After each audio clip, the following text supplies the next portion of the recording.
না, এটা ক্যাবিনেটে আলোচনা হয়েছে যে এই পাওয়ারাইজেশন অফ দ্য উইমেন, নারীর ক্ষমতায়ন, নারীর মর্যাদা, নারীর প্রতি যে সহিংসতা, এটা তো এই গভর্নমেন্ট দায়িত্ব নেওয়ার পর থেকে নারী জাতির সম্মান মর্যাদা রক্ষায় নানা পদক্ষেপ নিচ্ছেন।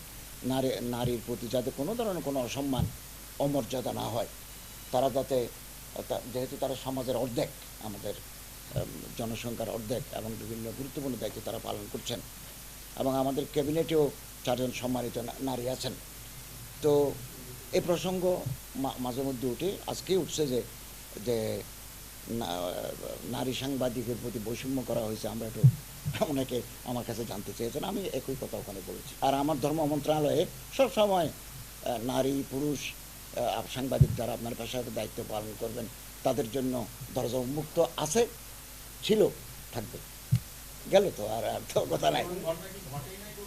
উনি বলছেন যে এটা আমাদের অজ্ঞাত যদি ঘটে থাকে, এটা তো আমরা জানি না আমাদের। এবং উনি এটাও বলছেন, রোকন রাইজান, আমি কবি দেব আপনাকে, চ্যানেল আইয়ের একজন নারী সাংবাদিককে আমাদের একজন ভলান্টিয়ার